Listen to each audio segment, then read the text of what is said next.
So people have, I'm sure they have projects that they've been wanting to do around the house. They've been wanting to have some sleep. I know people have said, oh, I wish I could take an extended time off from my job. And now that they have it, they're like, what? This is prime time, people. Prime time. Prime time to read that book, to work with that coach, to, you know, things that you love and you haven't had a chance to do it.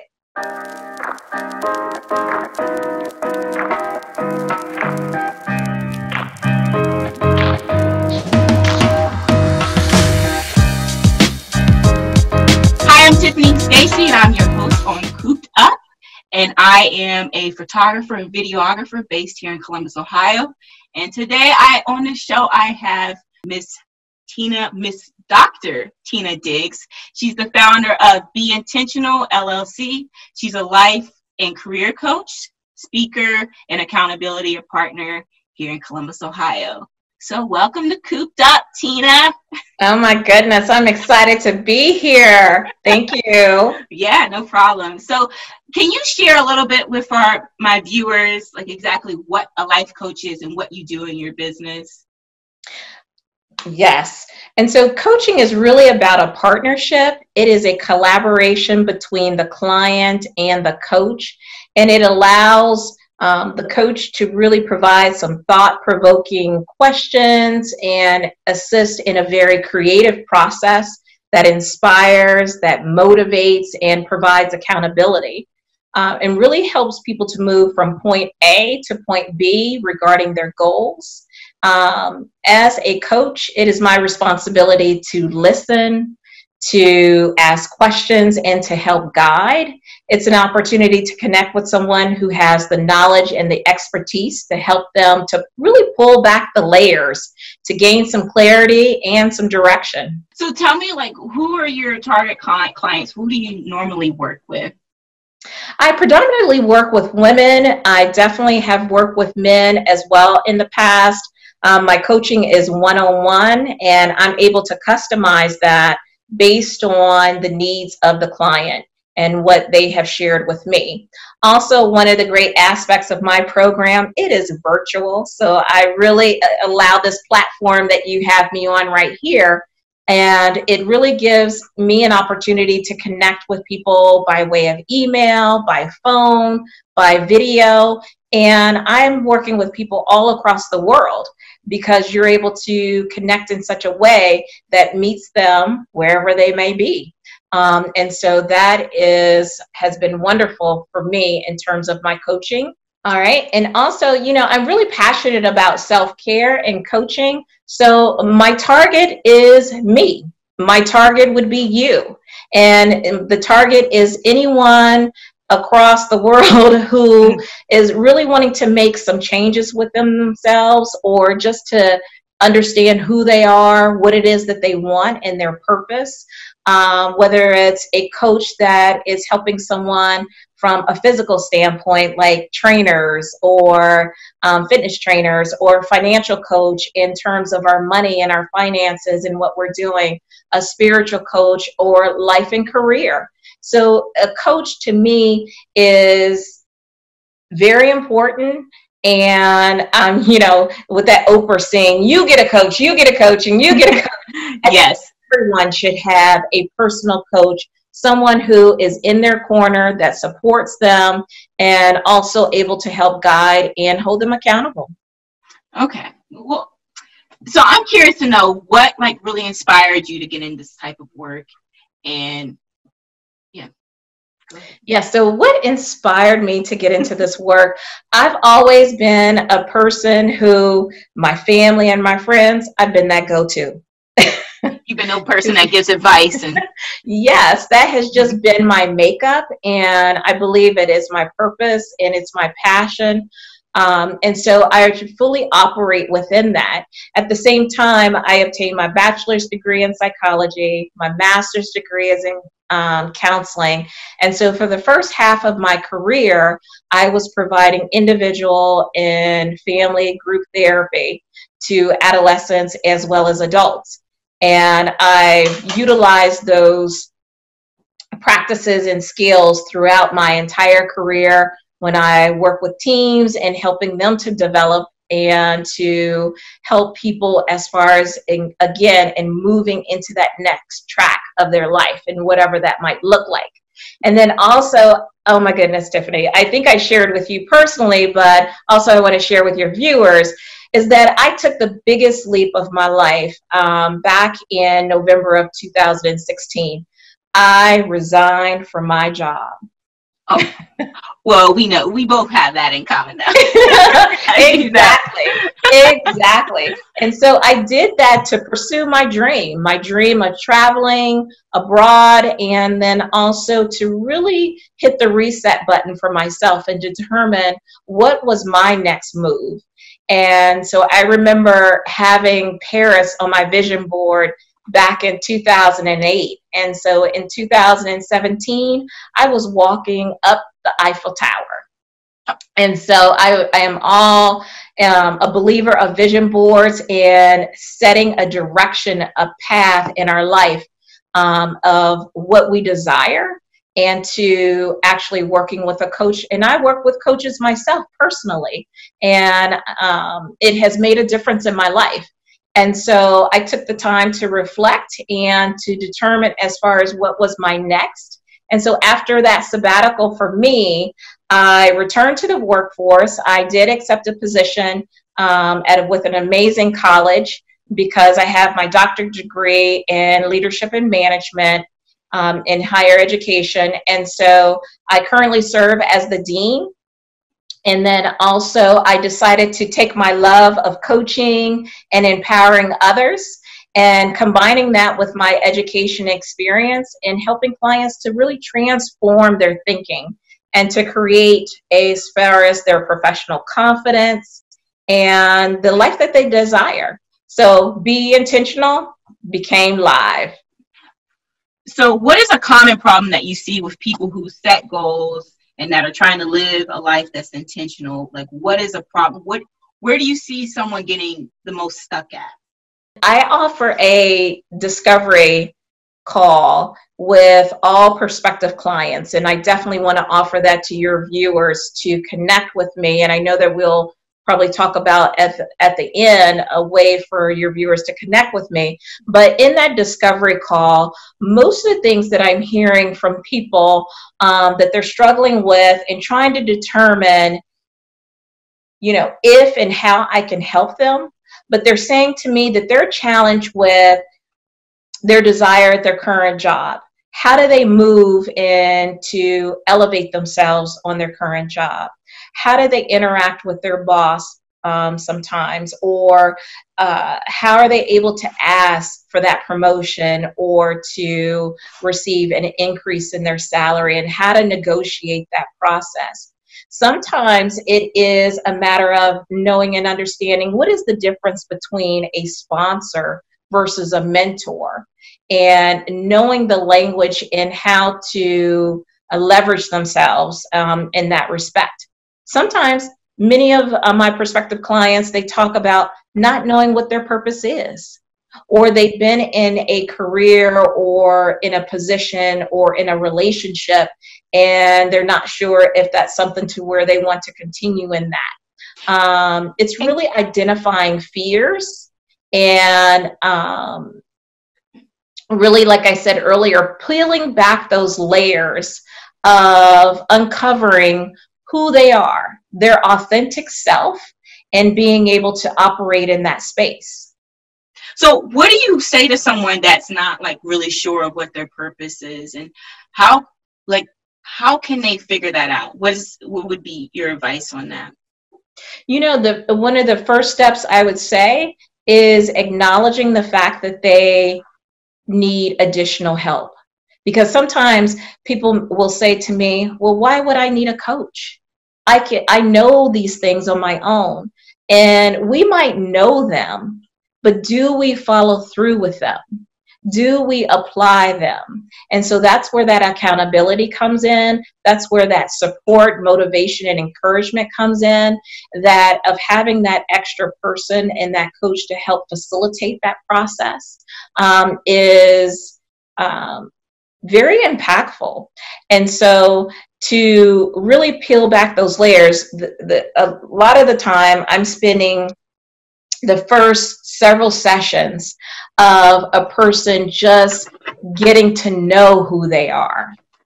And so, yes, a person may have that desire to make those changes, and it's not going to happen overnight because they're not who they are overnight. That has been built up over experiences, over situations, and just their personality and their style. So I spend a lot of time addressing mindset, of moving a person from a fixed mindset to a growth mindset, of being able to say, what are your thoughts? What are your feelings? What is your voice? And that takes time to peel back those layers and to reveal that for themselves, and to know and understand what that may mean and what that may look like. And so what they say in that discovery call, they really discover themselves through the process. Now, you had mentioned earlier the differences between having a sponsor and a mentor. What, I've heard this term before, but what is that? You know, a mentor is someone who has lived that experience or worked in that particular environment, or have addressed that particular matter themselves, that they can provide support, they can provide insight and direction, and also hear and listen to that other person's circumstance and really connect with them in that way. Whereas a sponsor is someone who has the inside track. They're sitting at a particular table that they want to become a part of. They have a voice with others that will get them connected and to help elevate them into an experience or position that they've been wanting to move into. So you had said earlier about identifying fears. What are some fears that you've seen with people getting to that next step in their life, and what are some ideas on how they could step out of that fear? Mm-hmm. One of the things I talk about of how we identify fears, and really making it personal or relatable in the sense of, is false. Now this is where I'm going to pause. Fears. False evidence appearing real. It is. So fears, let's say it again together. Fear is false evidence appearing real. And, you know, our mind is in a fight or flight state.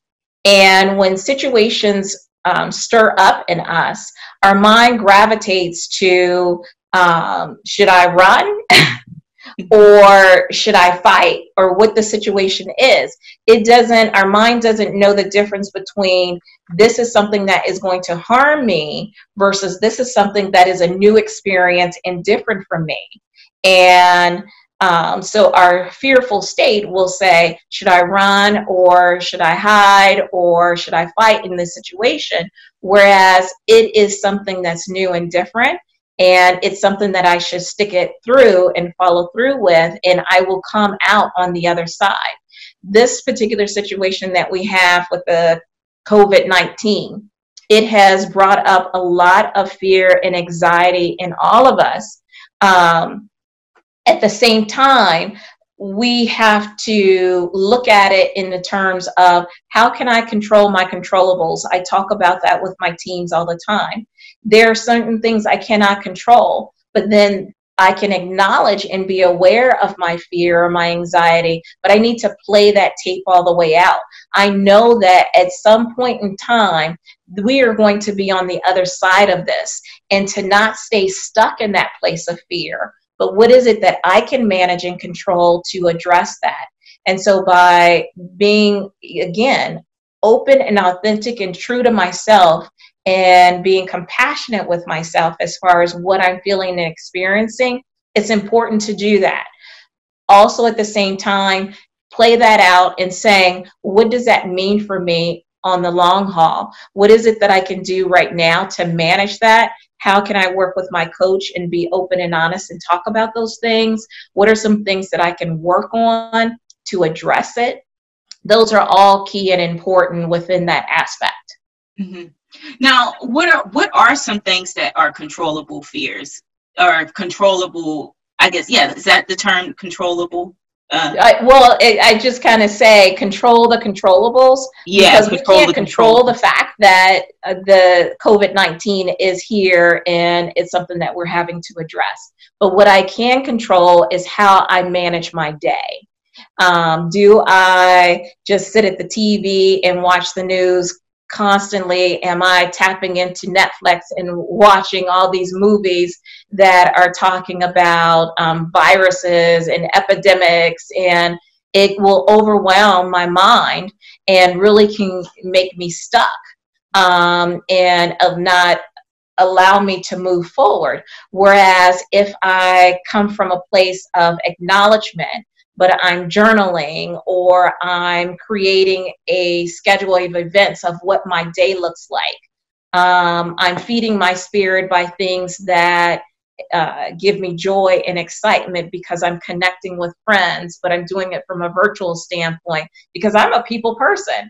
And it has not been the easiest as far as to be shelter in place, but I know it's for the good of myself and others. But I'm being very intentional about the way that I connect. And so I set up a virtual family call with my family for every Sunday. I had recently a phone conversation, and I'm utilizing, what's that resource called on my phone? I have to look. Let's see. The resource is where you can leave, Marco Polo. And so Marco Polo is another way. So you just want to find ways to where you're able to manage those thoughts or fears. And another piece, kind of going back to what you were talking about earlier, fears can show up as far as procrastination. They can show up as far as being a perfectionist. They can show up in the sense of, delayed action. Many different ways fear will show itself.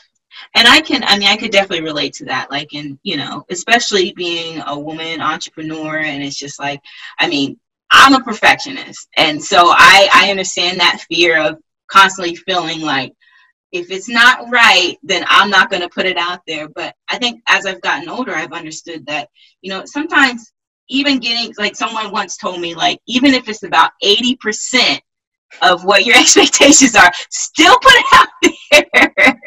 Oh my goodness. Yes. I know what you mean, because when I started doing videos, and I would do the video over and over and over again, you will always find something. Always. But the thing is, just put it out there.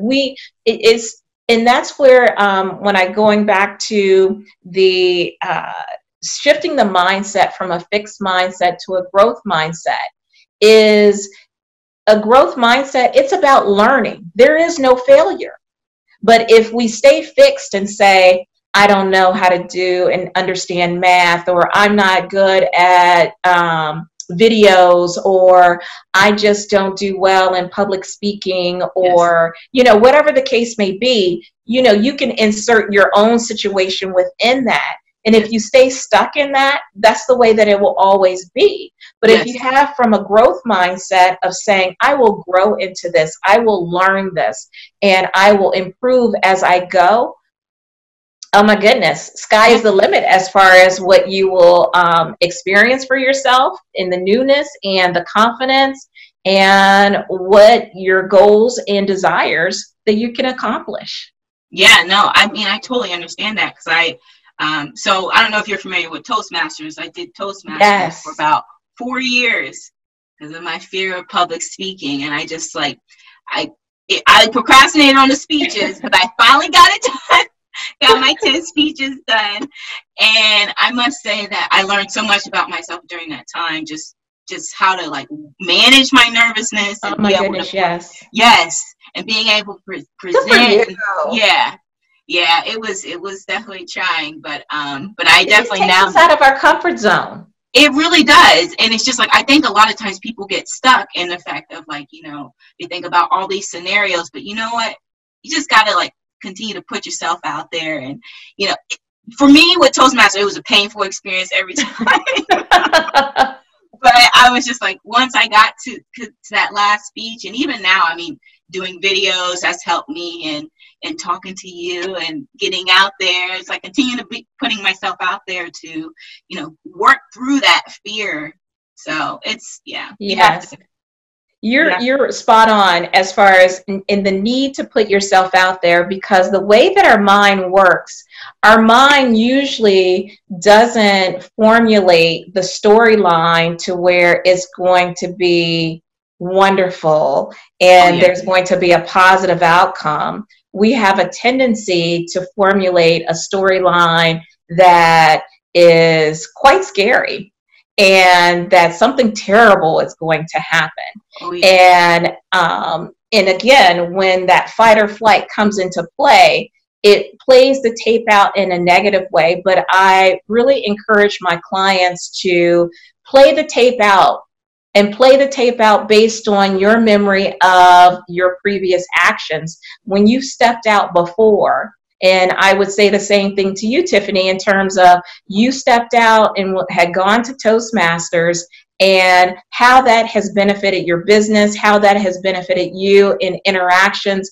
And when you play that tape out, then that is the authentic truth and the real story. Mm-hmm. Yep. Right? Versus what your mind would have told you. And so when you go into that next situation to where you're considering something new that might be scary or fearful, then you want to go back to that experience of when you did something scary and fearful, Toastmasters, and the outcome of that. And so that's playing the tape out to the real outcome versus what our mind sometimes would try to guide us on. Yeah, because I mean, I guess that's just really just a reprogramming, of our Yes. mind. Yeah, basically. And so, I like that, the reprogramming of the mind. Hey, yeah, I'm all about that. And it's just like I'm all about, growth, and this is why I wanted to talk to you, because I know we've had many conversations about, just getting better and, just having better interactions with people and relationships. And it's just that's a very important part of just life. I think a lot of people miss things like this because, again, like I said, the fear, and it's just unfortunate. So my question to you is, how do you, since with all this whole COVID-19 stuff going on, what is your advice on how to stay focused during a time like this? Because I know it's as you were saying earlier, it's easy to get wrapped up in what's on the news, but what can you intentionally do to stay focused on like your career, your dreams? Because I know there's a lot of uncertainty right now. What would you say? One of the things that I had mentioned earlier is that I'm a people person. I love the outdoors. Thank goodness that we've had sun for the last couple of days here in Ohio. Yes. I have a challenge with that.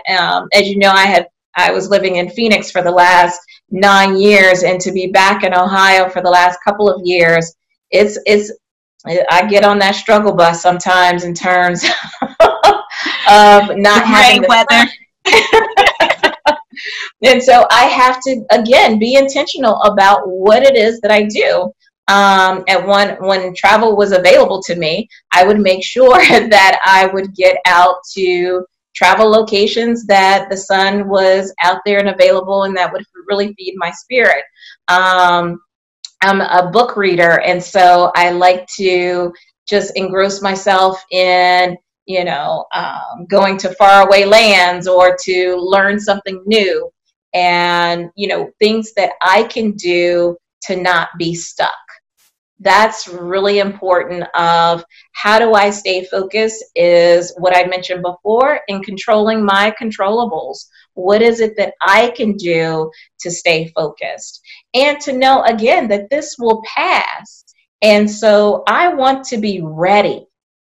I want to be prepared for once we go back to, or the new way of doing things, of when that door opens up. And so whatever it is that your viewers may have, a certain career path or a certain life experience that they would like to have happen, this is now the time to take advantage of planning for that.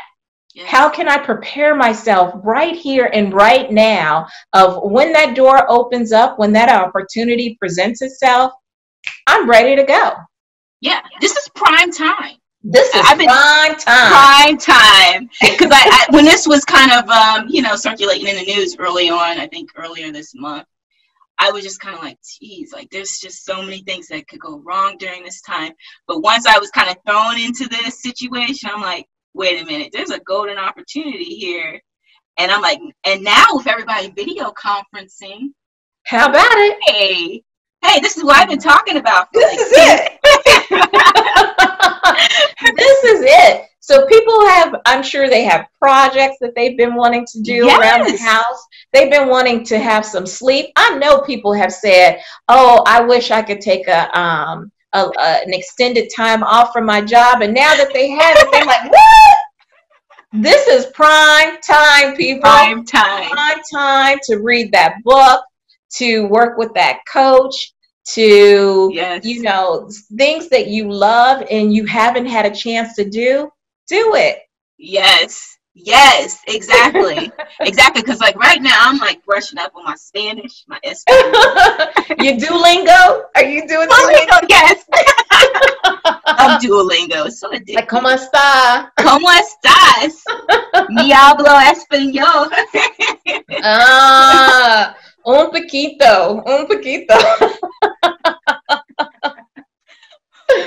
But yeah, so I've been doing that, and I just been organizing. Like, I had those little piles of paper all over. So I've been shredding stuff. I've been getting organized. I started coloring again, just as to decompress.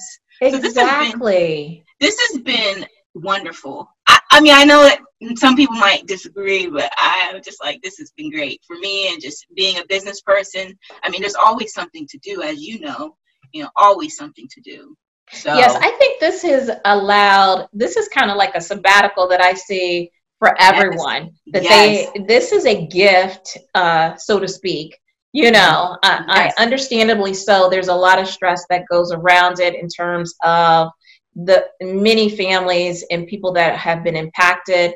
And my thoughts and prayers with all of us in managing through that. At the same time, the gift of being able to hit the reset and to really connect with family and friends. I think sometimes we've all been on that wheel of just going.